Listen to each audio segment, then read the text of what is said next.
Hey everybody, it's Candy, aka Brown Eye Girl 69. But I don't know if this is going to be public yet or not. It's more or less me making a video for my own personal self and my own personal reference.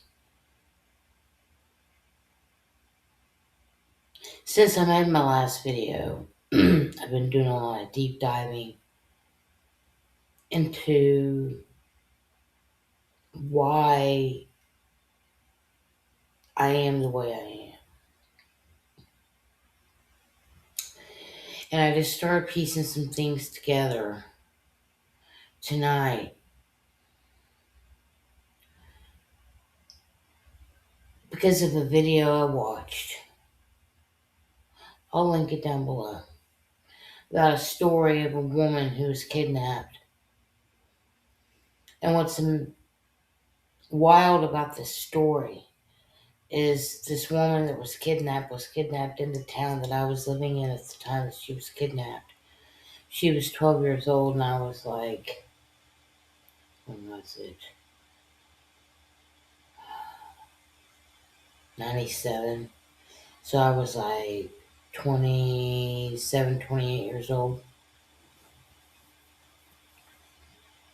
Anyway, this girl was kidnapped. Presumed dead. 19, 20 years later, this woman shows up at the U.S. Mexican border with 8 kids. And she's the girl that had went missing all those years prior. The 8 kids were her kids, and their father was her captor that had kidnapped her all those years prior. She was 10, I think, or 11 when he kidnapped her, maybe 12. And she was in her early 30s when they found her, or when she was found. And that was like in 2016, so 10 years ago. Anyway, because of that story, it made me think on certain specific subject matters. And so I asked Google a question. If a baby is adopted, does the baby feel it?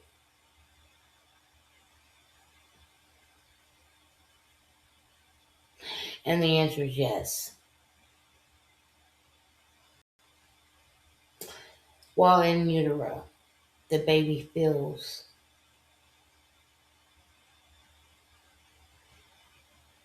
the difference.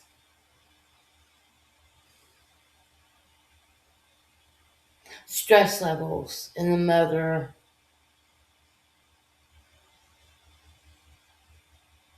changes the baby can feel, but not necessarily know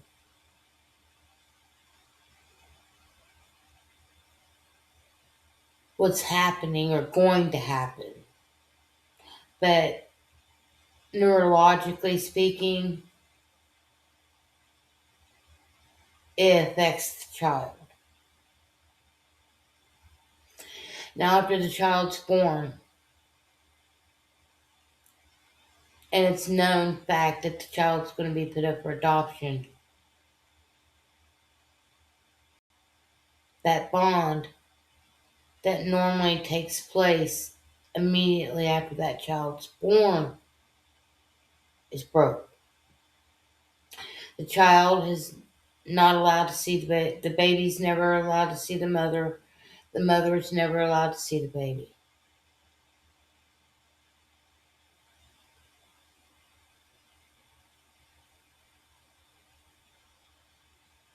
That baby is then taken to a caregiver. They call it a foster parent.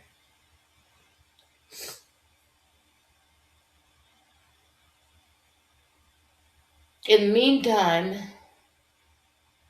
The adoption agency is trying to find the perfect, most compatible couple for these babies. Some are adopted immediately, simply because maybe a couple had adopted a baby previously and they wanted more children. So they let the adoption agency know that if another child comes available, that they might be willing to take that child.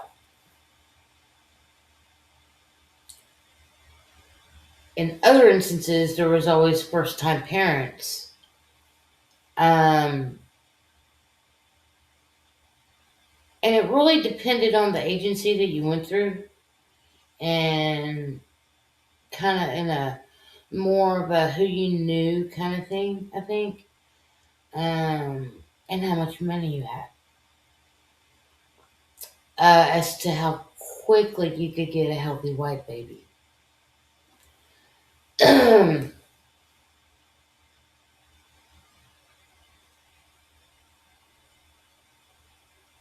the time frame that the baby's born until the baby's adopted. Depends. In my case, it was 3 weeks.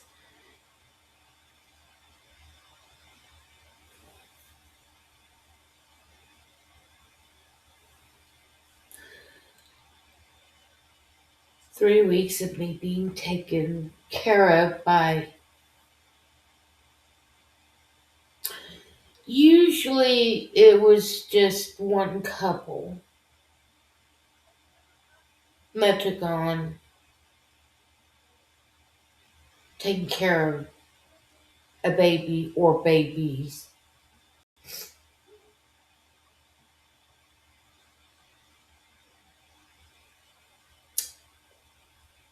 In that time frame, the baby probably does kind of bond with that caregiver,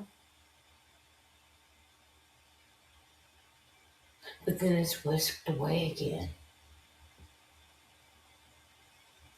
to some unknown realm. Baby is trying to process this new world it's in and isn't really being given the chance to bond with anyone outside of itself.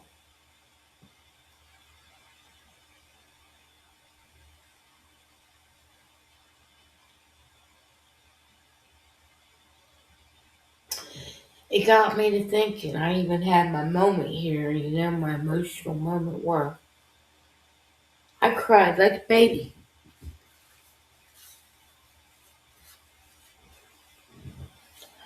Why? I even sat here and asked myself, why do you think you were allowed to even be here when I came out of a union that I shouldn't have even been a product of?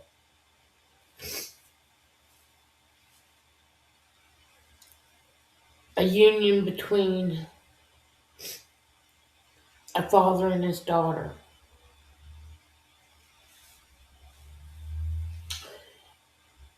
And that's why watching that documentary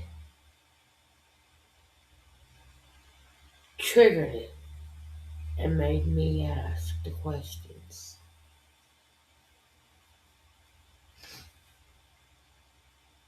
I definitely have a codependency problem, um, a fear of abandonment, a fear of rejection,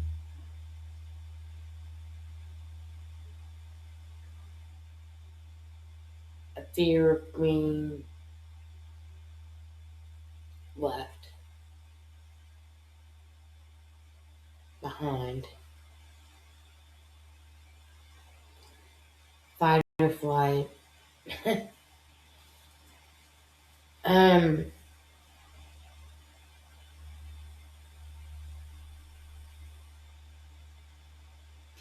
and looking back on so many things, I can see the patterns and why they happened and why those things needed to occur.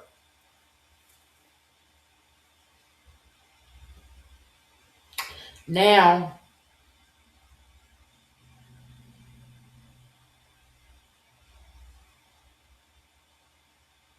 I am going to start being selfish for myself.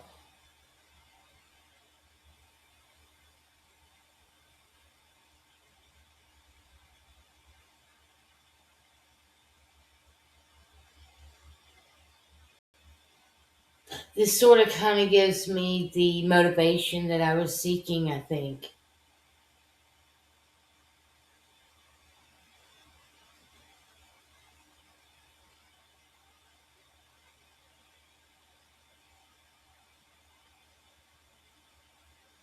Because now I can recognize the patterns and the emotions that come with those patterns. I don't know if patterns is actually the right word, but sometimes, so in life, sometimes you feel like something that occurred in your life, and then life goes on, but then later on, and years later, that thing that happened prior in your life's kind of happened again, but in a different way. That's how I feel sometimes. But I never understood the pattern. I never really recognized why those things existed in me, I guess, until now.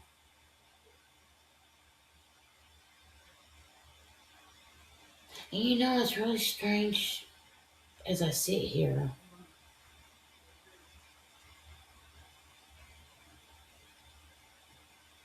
In some strange sort of way, it's like I feel like a weight's been lifted off of my shoulder. Like,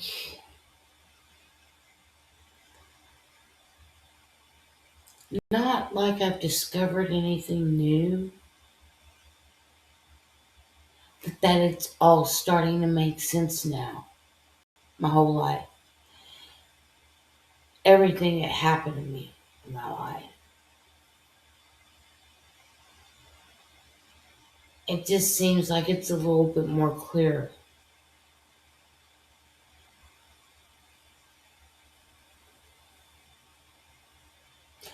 But at the same time, I'm still trying to process it all. Because I do believe that mm, there could possibly be a blueprint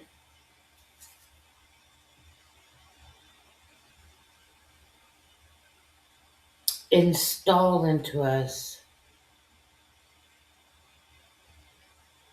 of things that we might want to learn or know or experience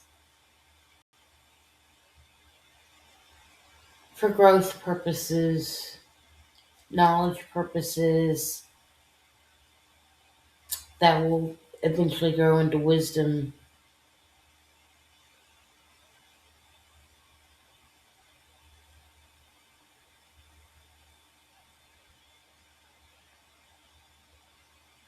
And that sometimes the experiences in our life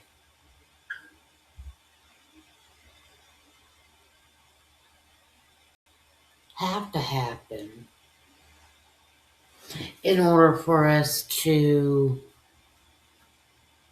accomplish what we set out to accomplish.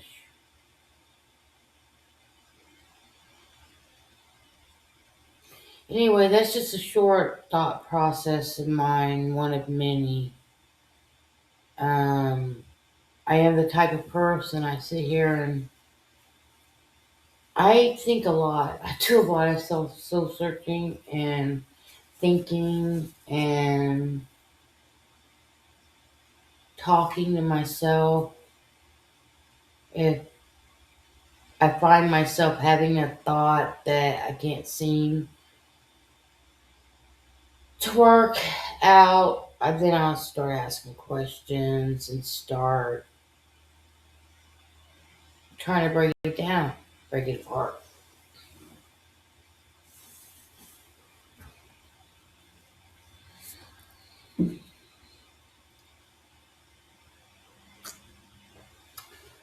And I was doing this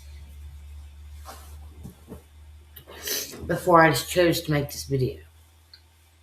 And then I was having an emotional moment. I was like, you know what? I've got to do this. I got to record this so I don't forget it. Even if I don't publish this on my YouTube, I have a reference and where to start and go from there.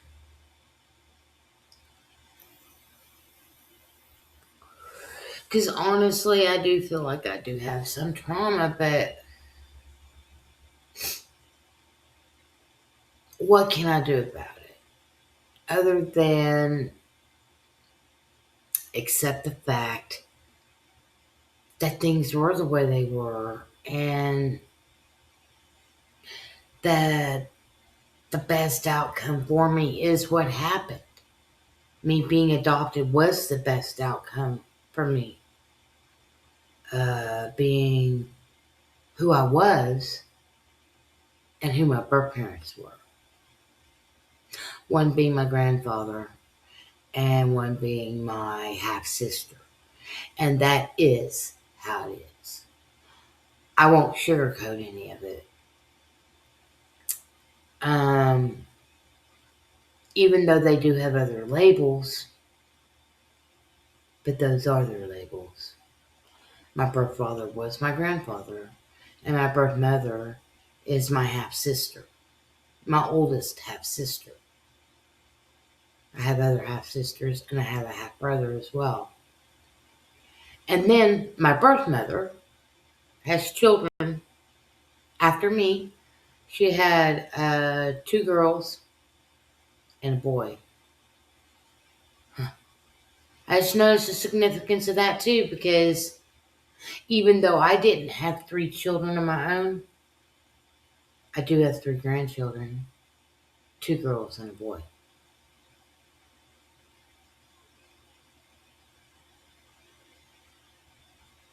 Those three children of hers are technically my two nieces and a nephew. But the other labels that are attached are half sisters and a half brother.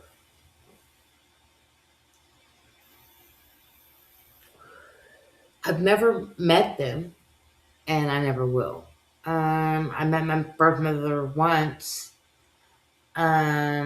briefly for a few hours on November 1st, 2008. She lived in Louisiana. I lived here in Oklahoma. We met in Dallas, Texas. I drove down the night before, got a hotel room, went to dinner and out for a couple of drinks with my friend Steve, a long-term friend of mine named Steve. Um, and then I went and met up with her for lunch the next day at a mall. And then, of course, we did some window shopping and walking around and talking. And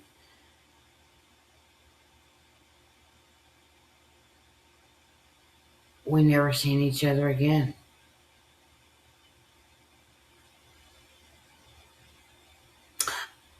I definitely talked to her for a few more years, off and on. because I wanted to get to the bottom of the truth, the reality of things. Because when she first found me, I was pretty excited, but I was more curious than anything about so many things, but mainly who my birth father was and their relationship. It would take me a year to find the truth out. And once I did find out the truth, my whole world was shattered wide open in so many ways. I think there was a part of me that definitely understood then the emptiness that I felt, the abandonment issues that I felt, and where it stemmed from. But when you look in the mirror and you always wonder your whole life, when you're adopted, I wonder who I look like. I wonder if I look like my mom. I wonder if I look like my dad, or am I a mixture? Well, for me, I am a mixture. But at the same time, I got a double whammy of DNA from one specific side of the family. Because you have my grandfather and you have my grandmother, and they have their children. Patsy being their oldest daughter.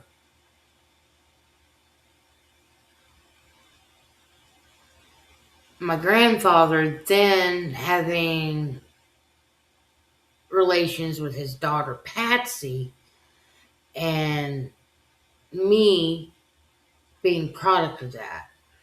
So me getting his DNA from him directly, and then getting some of his DNA from Patsy on her from my birth mother's side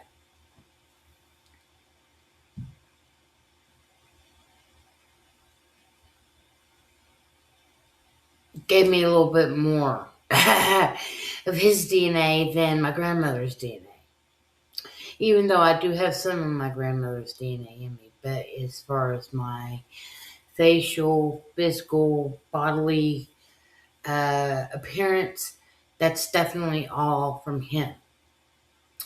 I got my brown eyes from my grandmother. She had brown eyes, and my birth mother had brown eyes. The blonde hair came from my birth father. Um, like I said, his height, his stoutness, his facial shape, everything. Even my hair, the way I wear my hair when it's really short, I just slick it back. That's him. Um, it's genetic. It's nothing that anything other than that. So it's because of these things, these traits, these different things that it just seems to all add up, you know? And with each thing that seems to add up, it just seems like I'm able to learn a little bit more about myself. And I think that's what it really comes down to is casting off the cares of the world and diving deep within yourself and getting to know a whole nother world within you that is you. And I think that's what it really comes down to. And once you start getting to know yourself and loving yourself, regardless of all your good things and bad things that make you you,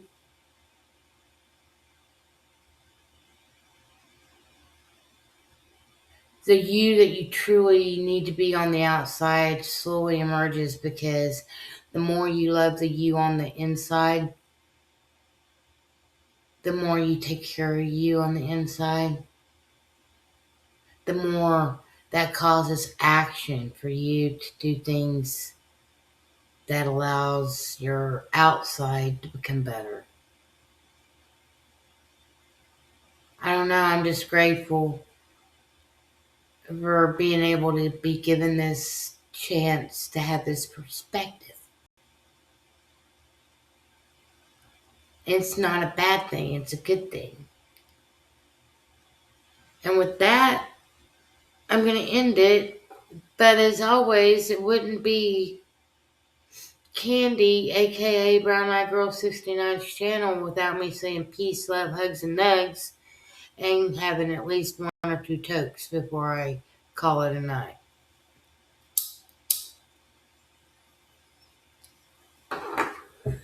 Technically, I think today it's the first day of spring as well.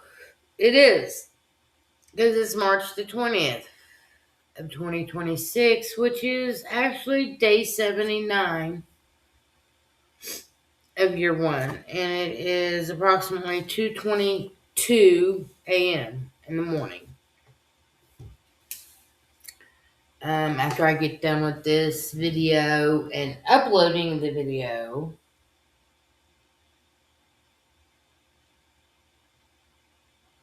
because something inside me just tells me to go ahead and share it. Who knows? There might be somebody else out there that is going through something similar and they needed to hear somebody else with a similar story.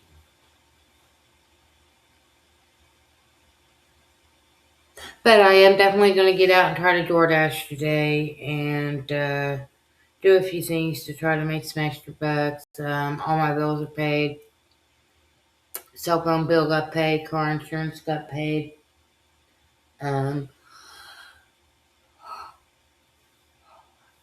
I gotta do is just work and make more money, and got 2 more paychecks before next month's rent's due. So I think that's all I'm just gonna focus on, is making money as much as I can wherever I can, and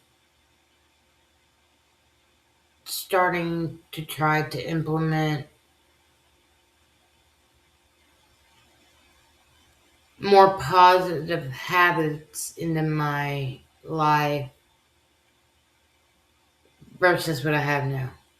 Even if it's just like one thing a day that I can implement into my routine. And then do that for a week. And then try to implement something else into my routine, And as time goes on, I have all like 3 or 4 new things that I implemented in my routine that actually changed my life. Because that's what I am here to do. I am here to change my life. I'm not here to be just some mundane slave to the corporation of the United States of America. That isn't what I signed up for.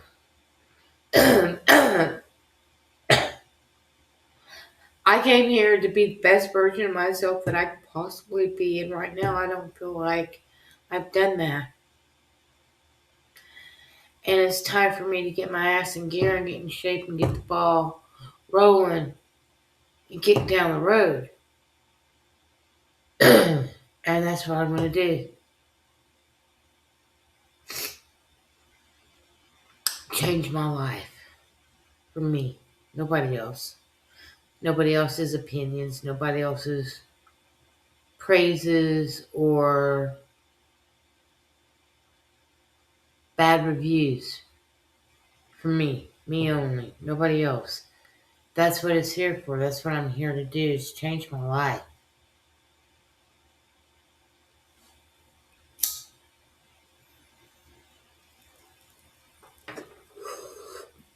Peace, love, hugs, nugs. Till the next time, I'm out.